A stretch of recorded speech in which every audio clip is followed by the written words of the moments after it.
a good night out, when we go out, you know,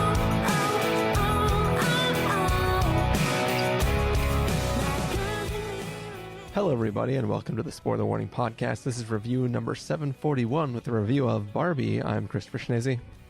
And I'm Stephen Miller. And if you're joining us for the first time, the Spoiler Warning Podcast is a weekly film review program. Each week on the show, we're going to dive in, debate, discuss, and argue over the latest films coming to a theater near you. This week, we are back. I was out there for a little bit of time, but we are regathering now to talk about Barbenheimer. A week late, maybe a little bit longer, depending on when this episode comes out. But, you know, we made it. We survived the bomb. We survived an explosion of pink, and we are here to talk about it. How does it feel to be back, Stephen? Feels good. I'm excited to get back in the groove of recording contemporary movies as they come out. We do, spoilers, have a few things in the vault that I don't know when they are going to drop. I guess it depends what we want to do, if we want to time them with VOD or just get them out whenever they're edited. But I think, we've recorded a little bit more than listeners might know, and I think those will be fun whenever they come out. But I'm happy to be back in big spectacle talking about the movie of the week the way the spoiler warning was meant to do. None of this indie bullshit. You know, we want to do big. I joke because I think I have moved this podcast more towards indie and awards baity movies over the years. But no, I'm excited to be back and talk about something fun like Barbie. I had a big smile on my face sitting alone watching Barbie in a theater packed wall to wall with pink around me, knowing like I'm doing this for a podcast. Did anybody give you glances or looks for not having been dressed up? No, they didn't. But strange. So I was at the Metreon, which as a rule I tried to never do. But Barbie's showtimes were just completely sold out in SF. So I took whatever I could get. When I was there, not once, but twice, a woman with a baby in a stroller, like different women, sat down next to me for like 5 minutes and then walked up to me and went like, "Do you know what movie we're in?" And I said, "Barbie." And then they left. It happened twice. Is this a thing? Like people just like take their kids to movies not knowing what they are to try to make them like fall asleep? It was so strange that it happened to me 2 times in this movie. Yeah, like if we were in a part of the country that was much like hotter temperature wise, I could assume they were just trying to find a seat somewhere to cool off. But then we're like, oh, I'm not going to sit through Barbie. But it's weird that like you would come into a theater with a sea of people dressed in pink and be like, huh, did everybody just coordinate this just by chance? Yeah, the alternative version in my head was they asked me because they're like, why the fuck is this guy at Barbie? He's not dressed up at all. It wasn't. And then they just left in disgust after they learned that they were going to be stuck sitting next to me. It wasn't I'm sorry, I'm confused. Do you know what theater this is? It was like, sir, do you know what theater this is? Yeah, sir, Oppenheimer is playing in 2 screenings down. You're wearing all gray. Yeah. You have blue eyes. Clearly you're in the wrong place. But yeah, it was actually kind of difficult to schedule seeing this film. I mean, I've just spent 2 weeks in Ireland, and on our last night before we flew home, we're like, hey, we got one night to kill. We're trying to hang out close to the airport. Why don't we just go to this movie theater that I didn't realize was going to be in a mall? And then we started to see everybody dressed in pink, and I was like, oh, that's right. It's Barbenheimer weekend. This is going to be a difficult task to see it. And was correct. And then at the last second had to switch to seeing Dead Reckoning Part 1. And and then it wasn't until like 2 weeks later that I got to actually see Barbie. So, well, I'm glad you managed to catch up with it. As of now in SF, both Barbie and Oppenheimer, at least at Alamo, are still 100% sold out, like every screening as far as I can tell. So it is the Barbenheimer machine is chugging along, and it's fun to see. I'm glad to see. You would not think it would be for these 2 movies. It is a fun phenomenon. Not that we're going to say anything new about the Barbenheimer phenomenon that a million people haven't said already, but it's crazy. Like even when like Infinity War or something came out, you could find a seat like after the first weekend or whatever. This is just nuts. Yeah, and it's especially weird for me too, but because I was going to be out of the country, I didn't even pre-book tickets for most things. I would just kind of like, whatever, I'll see how it's going to play when I got back. And maybe it's because we're usually buying tickets in advance and happening to get in the first day they go on sale that I've never noticed it. Maybe it's always like this, but it sure feels like it's a strange occurrence. No, as someone who waits till the last minute because I live like right above the Alamo, this never happens. And in the big theater, at least, you can always get a seat at the last minute, pretty much. Yeah.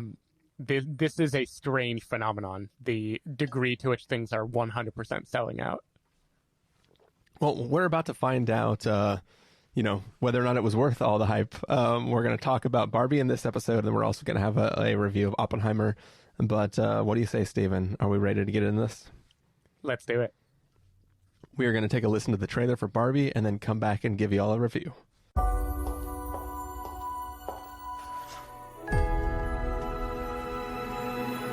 Hey, Barbie. Can I come to your house tonight? Sure.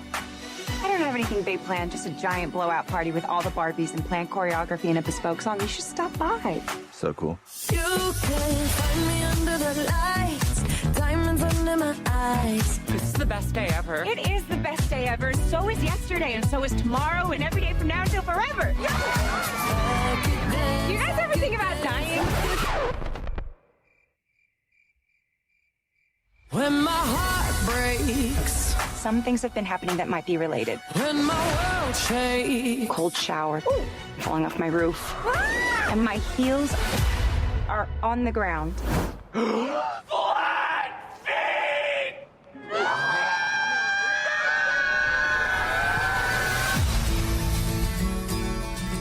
What do I have to do? You have to go to the real world. You can go back to your regular life, or you can know the truth about the universe. The choice is now yours. The first one, the high heel. You have to want to know, okay? Do it again. Closer I am fine. Closer I am fine. I'm coming with you. Okay.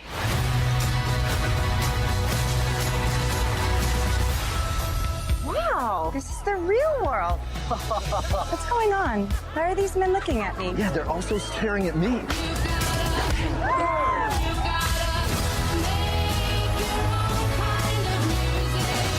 Barbie in the real world. That's impossible. If this got out, this could mean extremely weird things for our world.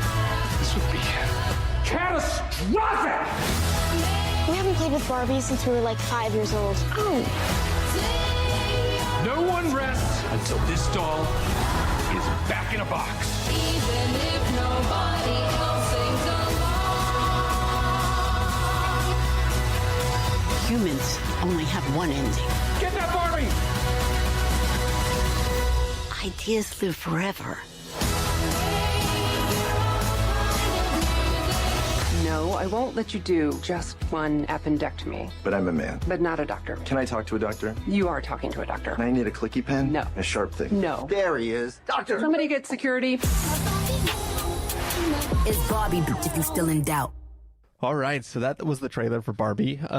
Basically, Barbie's fantastical world and Barbie's dreamland is going perfect until one day things slowly start to unravel and become not perfect, and she has to journey off into the real world to figure out how to like sever this hole between the real world and Barbie's dreamland. Stephen Miller, what did you think of Barbie? So I think, given the constraints of what Greta Gerwig and Noah Baumbach are working with, which is a 4-quadrant movie produced by the toy company that it's also about, I think they did an amazing job. I'm saying they because Baumbach's the co-writer, but obviously this is Greta Gerwig's vision through and through. And like, I love Greta Gerwig. I love pretty much everything she's in. I think her directorial films or anything she's written all kind of have a similar obsession with how it feels to be alive and be a little unmoored and trying to figure out what is your meaning. You know, why are you here? How can you make life meaningful? Lady Bird, Little Woman, Frances Ha fits that bill. Like I think this is so much her. And I think the fact that she managed to put all that in a movie about a Mattel doll and make it 4-quadrant appealing. Like, people adore this movie. It has made so much fucking money. She managed to do that while also making it actually say something, challenge people, and just be like legitimately weird and unpredictable. I love that this movie exists. I think that's great. I'm gonna go into in a second some things I think make it less than perfect, or like not my favorite movie of the year. But I think almost all of those come down to the assignment that she had. And that assignment just does not leave room to do the like incredibly biting, incredibly dark stuff that maybe I would ideally want to see in what I think she's capable of. All right, Stephen, let's go ahead and mansplain Barbie. Exactly. I know. I should say just off the bat, in case people can't tell yet, we are two people who are cis men on this podcast. I'm not going to say I'm not the target demo of Barbie, because I think everyone is the target demo of Barbie. Like, I think it is a widely appealing movie. But anything I say about, its take on what it means to be a woman or whatever, take it with like a million grains of salt and a Rob Thomas take song, it with a because whole clearly beach. I don't. Yeah, I don't know what I'm talking about.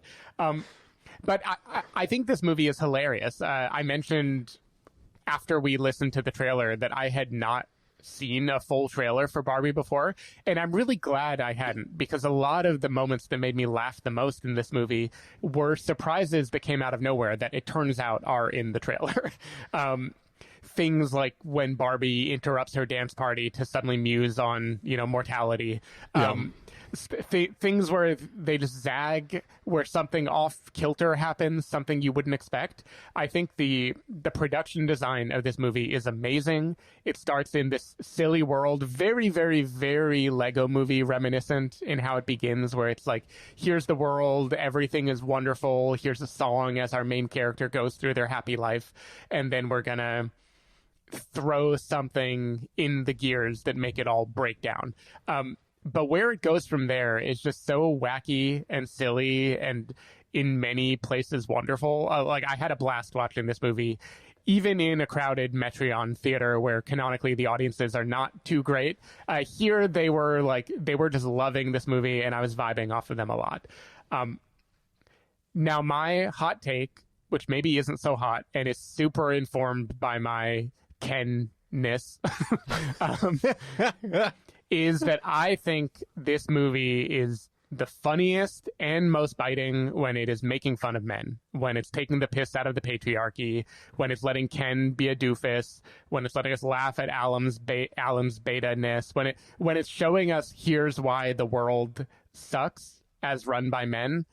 Hilarious, brilliant, love to pieces. Ryan Gosling made me like cry, laugh multiple times in this movie. So good. I felt when this movie needed to present a kind of positive vision of feminism, of what the world could be, what it should be, it kind of felt like it didn't know what to do. Like, there's a monologue that America Ferrera gives, which is clearly the like stand up and cheer moment in this movie. And many people in my audience did cheer, so it rocked the assignment. They did what they had to do. But to me, it felt like a collection of phrases I would have heard in the 90s in a movie. Like, it didn't really feel like it was saying anything specific or modern. And I felt a little bit like let down at first. Like, I felt like I know Greta Gerwig could absolutely give like a scathing, withering picture of like, here's what has to change. And I felt like the fact that this had to be broadly appealing and make a ton of money and sell toys, like, you can shit on stuff without alienating many people, but the moment you have to actually stand for something really specific, you immediately lose more than half your audience. And so I felt a little bit like it was a missed opportunity. But the more I thought about this movie later, the more I feel like that is kind of the point. Like, a lot of her movies are about like the difficulty in finding the one, quote, right way to live or one way to be, and realizing that it's okay to just like grapple with questions and not have an answer. So I kind of think the criticism that made me leave this movie with like a 4 out of 5, like I felt like just a little bit clipped, like it was a little short of me loving it. I think if I rewatched it, I would maybe feel differently. But that was kind of my feeling, is that this movie was like killing it at the satire front. And then when it tried to be what I felt like audiences wanted it to be, which was like a motivational, inspiring, specific thing, it felt kind of like a bunch of platitudes, and like I didn't think it added up to quite as much. But overall, love this movie. Think it is like amazing that they managed to pull this off, and I think if I watch it a second time, I will like it even more. We'll get into all the jokes that made me laugh and all the amazing people in this movie and everything, but I want to let you give your initial impression first.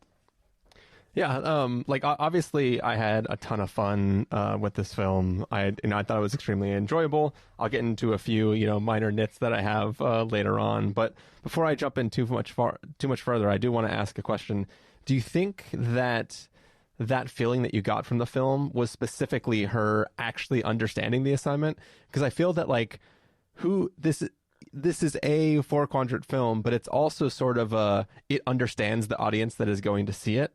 And it's not going to reach anybody who would expect or need for her to have more of a message there. It's a lot of purposely preaching to the choir in a comedic manner, right? Like part of the joy is like one of my kind of saddest things about my way of seeing the film was in the smallest theater that Alamo Drafthouse has, right? Just because that was the time frame that worked out the most to go see it.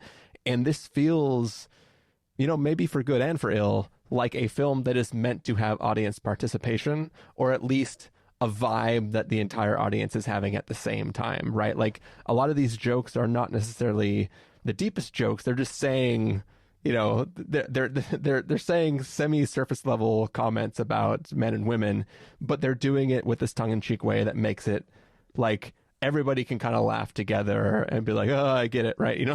It's an experiment that is meant to it's an experience that's meant to be had with a bunch of people kind of sitting and cheering. Like this film is probably not going to hit at all the same if you were to VOD it at home by yourself on like a Thursday night than it will sitting in a crowd of people dressed up who are all cheering, hooting and hollering and all that kind of stuff. Like it's a film that's meant to be in conversation with the audience and not in a preachy way, just in a like, hey, we're all on the same side here. Isn't this funny? I'm going to visualize to an extremely literal means like what these different parts of the patriarchy are, right? Like it's a fun, like she's having a good old time. It's kind of like sometimes we talk in a negative way about a film being like a sketch drawn out to 2 hours. And this is like a pretty damn decent sketch drawn out to the 3 hours where I think it's like many sketches smushed together, which is part of the charm of it, is you never know where it's going to go because it pivots so many times. Yeah. And I think too, like when I first, like there was obviously a lot of hype around this film just based on knowing the creative talents going into it and not really knowing what this film is going to try to do. I think that this film makes a genuinely interesting, compelling story and actually took we see a lot of like Battleship was turned into a film, right? Like there are a lot of things where it's like, how can that be a movie? And then it happens and you're like, all right, whatever, it was what it was. But this actually feels like a clever, interesting idea. And you and I had dinner with some people before we went home to sit down and record this episode, but you made a joking statement of like, oh, Ken crushed it in that movie, right? You were being like the girl too.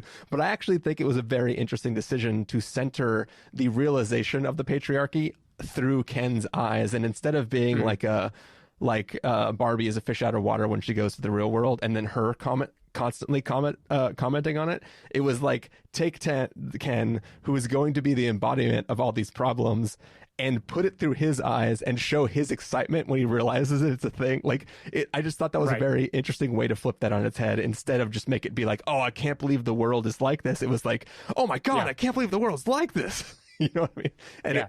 And it's a funnier way to dissect it. But it's funnier, and it also, which is why the irony that Ben Shapiro and all these fucking ridiculous people still took issue with the movie, is making Ken have that realization lets the movie give so much grace and very explicitly talk about like patriarchy is bad for all of us. This is what you should do instead. This is what you're compensating for. Like the movie, again, bends over backwards to be 4-quadrant, which makes it even more hilarious that some people are still trying to, boycott or complain about this movie, because this movie is not anti-anyone, like almost, I would say, to a fault, like because I just kind of wanted to have a little bit more teeth, which again, a Barbie movie was never going to have that. So it's an unrealistic expectation. Like, I think you're right. I think she understood the assignment, but it isn't that she's trying to not alienate people. It's that she wants to give the audience what they want. And generally what the audience wants is you get it, I get it. Let's just like share in talking about how ridiculous this is. I just, I don't know. There was something about a monologue that happens toward the end of the movie that it felt like the kind of thing that Gerwig and Baumbach are so clever they would normally like invert right after or point out that it's a cliche, and it felt like in this case they were like, no, let's just give the people the cliche. But again, maybe it was deeply meaningful to people and I'm just a fucking asshole. That was just my feeling watching it. Was like, so much of this movie is so like clever and preemptively knowing what the audience thinks and then turning it on their head or doubling down or doing all these other things, and then a few moments just felt like it was serving the kind of softballs that I was afraid a Barbie movie would be, which this movie 95% is not. That was how I felt. Yeah, so I will get into one small, it's not even a real nitpick, it's just like a kind of small nitpick, if I can do my own mansplaining about some of the concepts in the film. I don't think this film ever makes a real true decision on whether or not the idea of Barbie is beneficial or a detriment to women. And it's sort of like, you could do a film like this where it starts as a takedown of Barbie, and by the end of it, you realize that Barbie is actually a good thing. But this film seems to bounce back and forth, and maybe that's part of the point, is that like Barbie isn't good or bad, that it's really what you do with the ideas that Barbie represents that like turn into what you want to do. There was some weird tug that I was kind of wrestling with of like, is this actually a dissection of the Barbie trend and how it's actually harmful for young women? Or is this a film that's actually saying like, it could be, but it's actually really beneficial in this way? If Barbie, I don't know. I was wondering what it was trying to say about that, and I couldn't fully understand what side it came down on. And it didn't feel like it was necessarily trying to play the full field. It just felt like it was kind of like when the moment called for it, either it's going to be like a sassy young daughter of a woman who's going to try to do a takedown of what Barbie is, or it's going to be like an older woman who stands for the ideals of what Barbie, It kind of wanted to be all over the road and kind of say it's both good and bad. And I kind of wanted it to decide by the end which one it is. And I wasn't sure it did that. So I don't know. What do you think of that, Stephen? Well, I mean, I think that falls in exactly with the maybe unfair expectation I heaped on it, which was to say something specific. And I think what I realized, especially with its message on Barbie, is that's not what Greta Gerwig wanted to do. What Greta Gerwig wanted to do was say, I don't care if Barbie is good or bad. It's here. It's ours now. It's a part of pop culture. What are we going to do with it? Like, I've been handed the keys to this Barbie castle now. What am I going to say with my giant budget, with my platform, with my message? And it's just like the whole movie is wrestling with the pros and cons. So it is having its cake and eating its too. It's getting to do everything at the same time, because it's like, you get the scene where the little girl calls Barbie a fascist, and you get comments of stereotypical Barbie, and you get a narrator saying like, note, if you want to make a point about unrealistic expectations and ugliness or something, like, do not cast Margot Robbie in this movie. But it also casts Margot Robbie in the movie, it gets to do everything at the same time. It gets to be diverse and show all these different versions of Barbie, but then spend 98% of the time with, quote, stereotypical Barbie. Where I landed is that the wrestling is very much the point. Greta wanted to have a conversation with the audience, not have an answer or a message.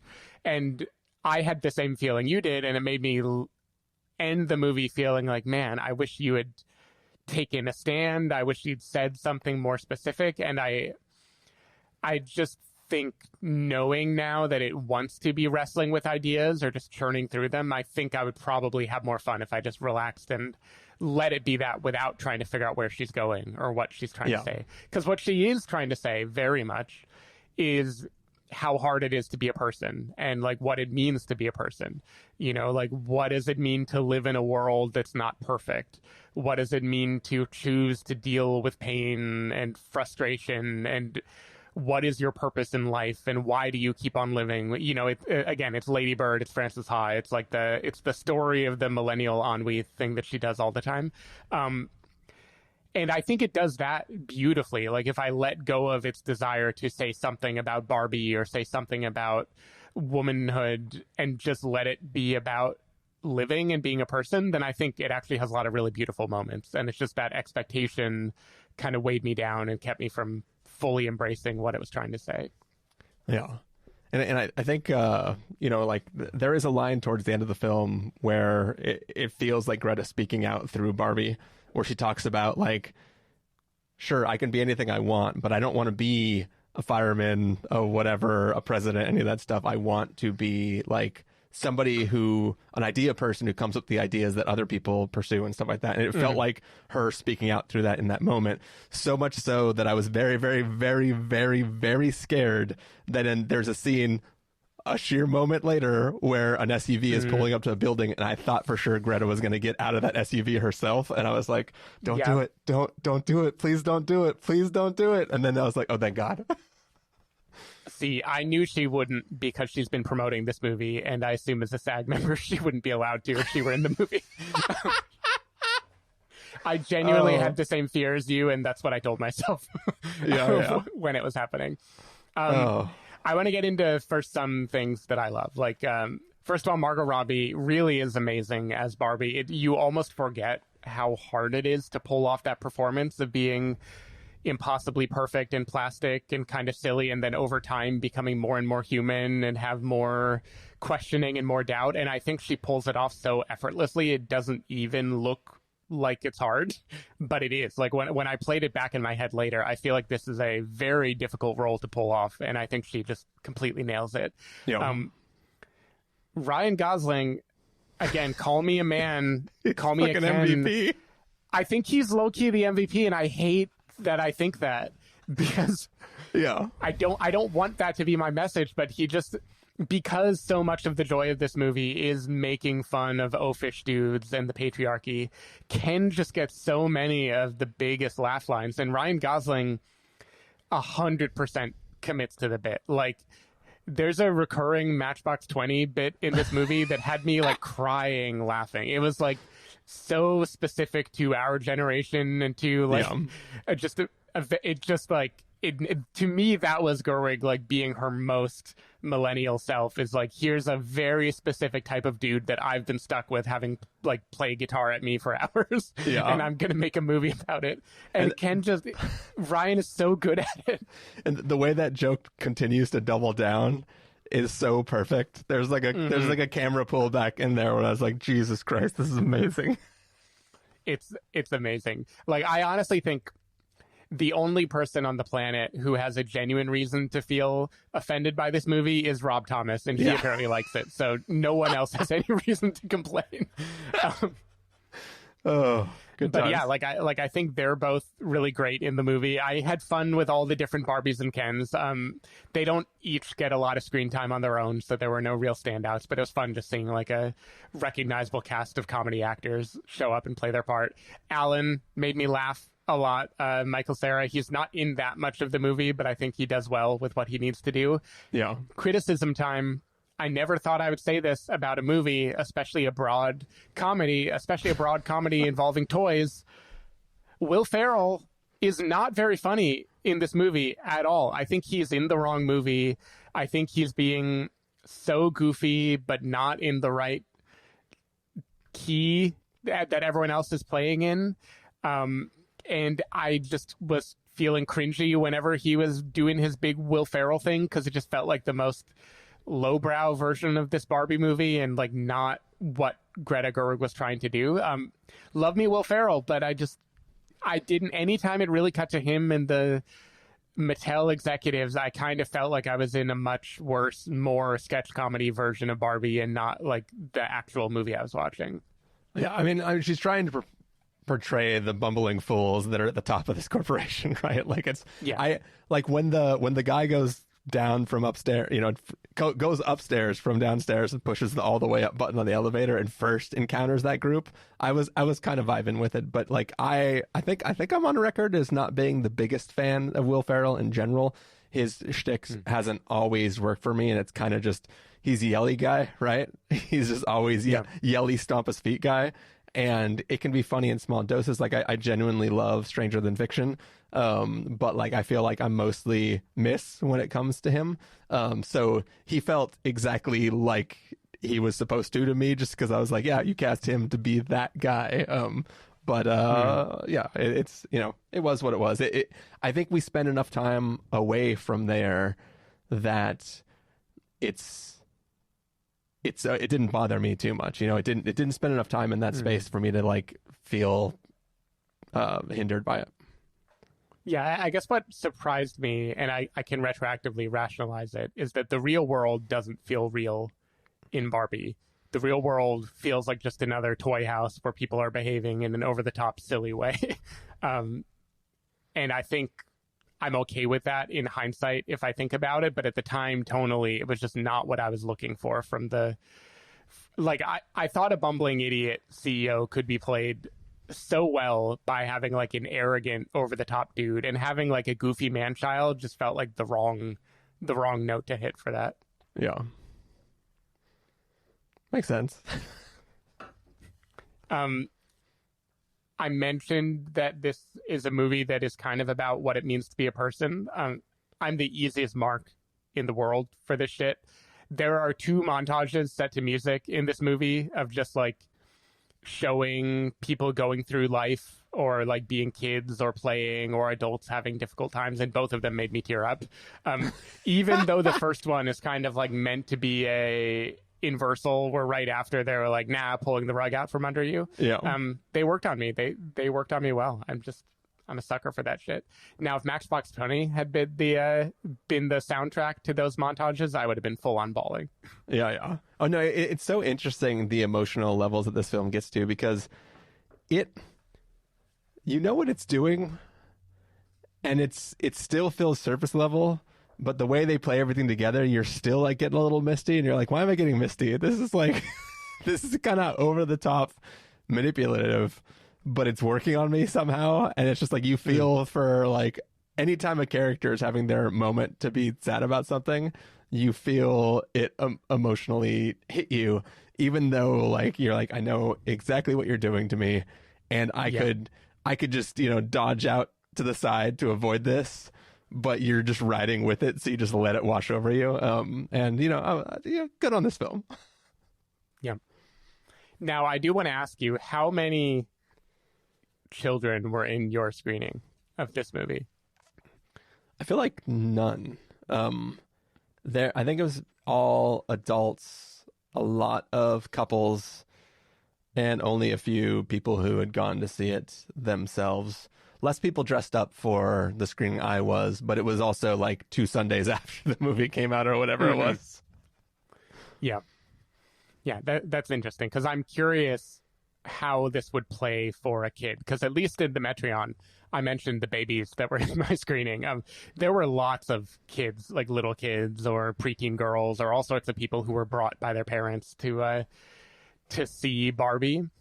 And it just feels so squarely aimed at like adults who have memories of Barbie and also have complicated feelings about the world, that I just kind of wonder how it feels to be a kid watching it. If they just have fun with the production design and the over-the-top world, or if they're kind of like lost and a little bored through most of the movie. Yeah, it is interesting, because like a lot of, when IP gets turned into a film that has like a big nostalgic push for like adults, usually there's already been sort of a resurgence of it for younger kids, right? They have like the new version of it, right? There's something for them to connect on, or it's so painfully obvious the kid appeal of the thing that just seeing a trailer, they're like, oh my God, I want to see that, right? But I don't know that Barbie, I mean, obviously I'm quite disconnected from young girls. So I don't see day to day like, oh yeah, Barbies are still a thing. I remember the existence of Barbies as being like a property when I was a kid. And I know that there's been like, you know, animated Barbies with like all the different whatever, right? But like it feels like My Pretty Pony and stuff like that, sort of like I've absorbed that from culture more than I've absorbed like Barbie from culture. So it was interesting to think of kids even be excited about it. And if like, you know, if grandmothers and mothers bring a daughter to the film with them, there might be an enjoyment of the fun there. But I wonder, depending on how young those girls go, how much they will pull out of this film, or if it's something that resonates at all with them. Yeah, because I think, you know, the classic line is that this is a movie made to sell toys. Like, that's the kind of cynical take on it. And I think this is a movie that made Mattel a shitload of money. So I'm sure they're very happy with it. I'm not convinced that kids are going to go out and buy Barbies because of this movie. Like, my finger is definitely not on the pulse of that demographic at all, but it doesn't feel like the kind of movie that, even though it is so much about Barbie, it doesn't feel like a movie that would instill obsession with the Barbie universe at all. It's like throwing too many complications to do that. Yeah, it's not like a thing where it's like you went and saw Pokemon and now you want to buy Pokemon cards or Pokemon plushies or anything like that. It's like, yeah. Oh, that Barbie movie was colorful and fun. Am I going to play with Barbies or am I going to go play Fortnite or something? Roblox. You know, like what are kids doing nowadays? Yeah. Any last thoughts on this film, Stephen? I just want to say, I think, you know, this movie is great, and sometimes it's more interesting to just point out where you disagree with critical consensus. So I think I harped a little bit more on semi-negatives or things that I had been expecting to go differently. But again, I think given the assignment, the like overwhelming job of making this thing appealing and serve an older demographic and still be kid friendly for the most part and be positive and uplifting, but still be singular and have a point and seem realistic. Like, I can't really imagine anyone doing it better. So I'm super glad this movie exists, even if as an armchair quarterback, I'm just like, maybe the assignment isn't my favorite thing for people to be working on.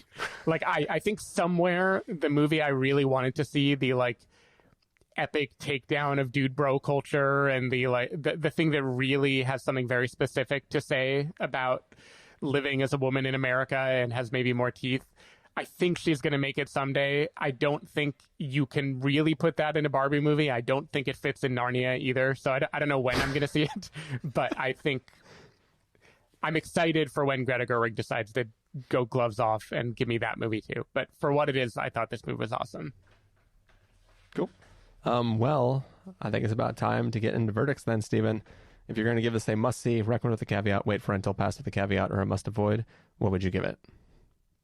Must-see, partly for the cultural phenomenon that it is. Like, you have to be a part of the Barbenheimer hype. But I also think this is just a extremely fun movie.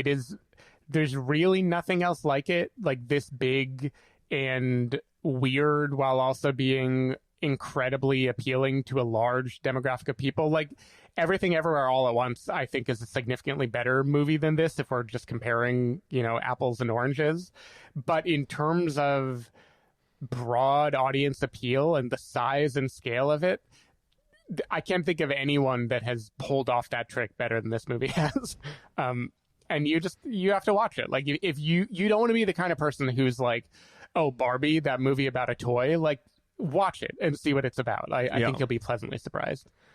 Yeah, and also watch everything else Greta Gerwig has done, including Nights and Weekends, which I have had a DVD of that for over 10 years. You can borrow it if you want. It exists. It's a movie. She's considered a co-director. Stephen, that might be one of those DVDs that is in a box somewhere in my apartment that you asked Probably. me to watch. Well, you're allowed to have it if you like.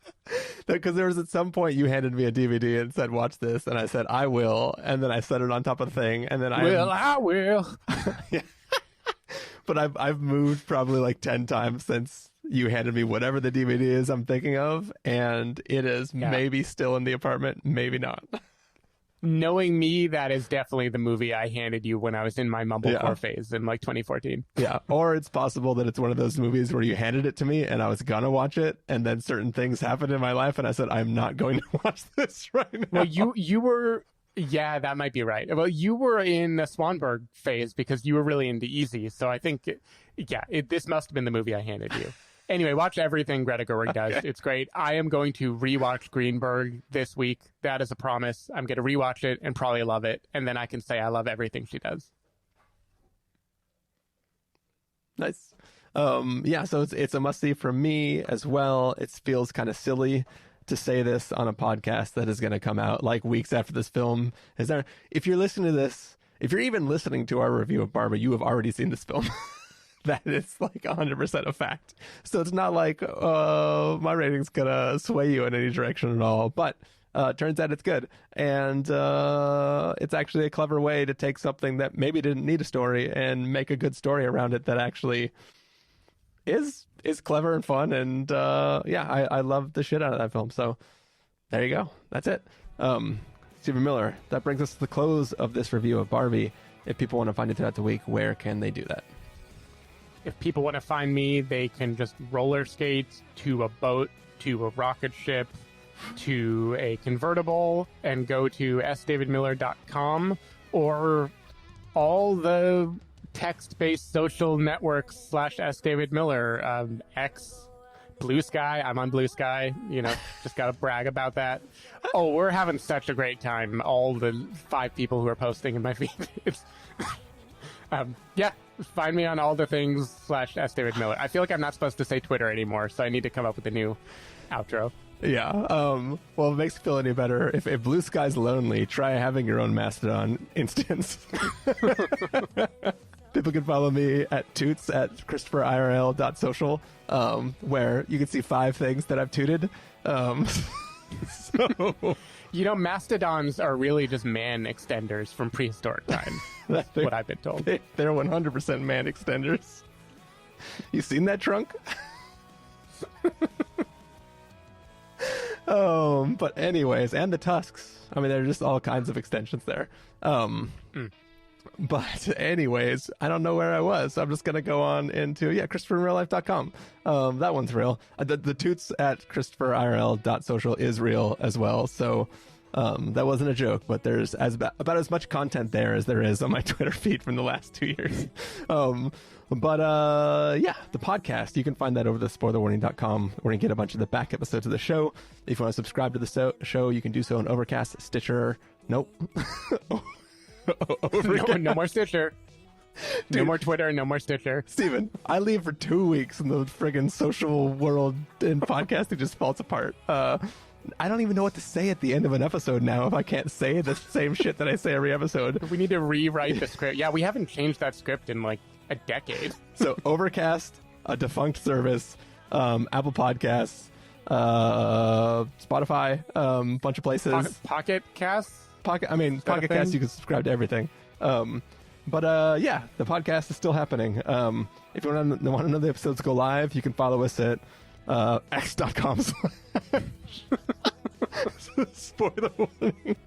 Facebook, meta.com/ the spoiler warning. Or threads.com/ the spoiler warning. There you go. Yeah. Oh man, I haven't updated. I guess Instagram is still Instagram. Threads Instagram's still Instagram. So thank God something is still there and working. But man, this is going great.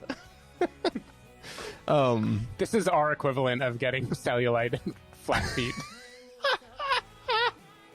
The podcast used to work fine. What happened? Yeah, we're about to become weird podcasters. We played too hard. Oh, I think, music for this episode will come from a little website, which, as of the recording, I'm pretty sure still exists, and that is artlist.io. That's where I get royalty-free tracks to throw on this, so I'll see if they got some sort of Barbie music to play. This has been fun, Stephen. It's good to be back. It feels good. I was just thinking the rules of podcast universe is if someone listens to us while they're doing really weird shit, then it fucks up our recording. Yeah. That must be what's happening. But, Stephen, we talked for a whole 45 minutes about feminism. What do you say we go talk about blowing shit up? Let's do it. All right, we're going to take off and do our recording of Oppenheimer. We'll be back in your feeds after this. Bye. Bye.